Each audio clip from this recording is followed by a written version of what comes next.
in certain ways, you have a government that is, that its policy is very unstable and very often come out with, real estate, the policies are very much against the market. But on the other hand, you also have a market that is very vibrant. People are hungry for new products. So, and in that regard, if I was a developer in Hong Kong, for instance,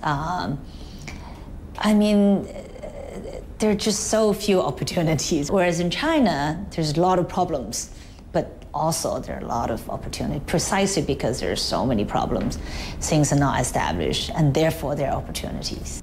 You moved from residential real estate to commercial, and now you're focusing on commercial. Why did you do that, especially when we see new home prices still rising? We made that very conscious decision about 7-8 years ago when we saw that residential development has become very political, because the government's policies kept on coming out, which are against any price going up, because it's a very social issue. People who bought the properties will want the property price to go up, but people who haven't bought the properties don't want the property price to go up. And everybody voiced their opinions, and it becomes very political. And the government comes out with policies that deals one day with this side of the voice, another day with this side of the voice.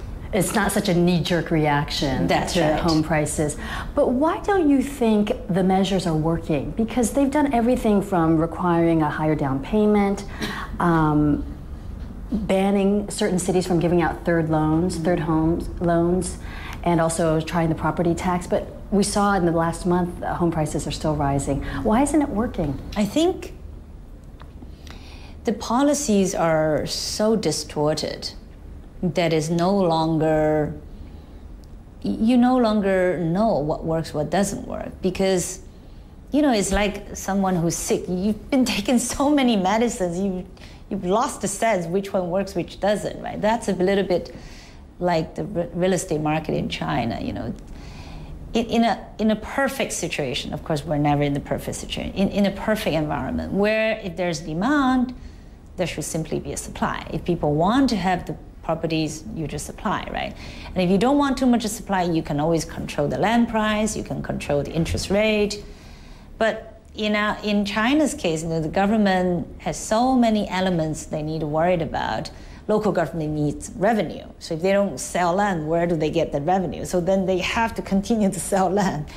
So, and then it's just all very complicated policies, layer after layer.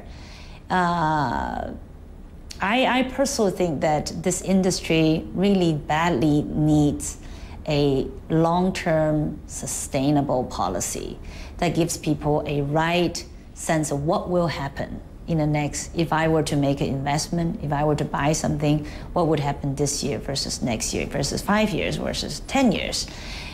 Without that, it's just very, very hard for people to make a decision.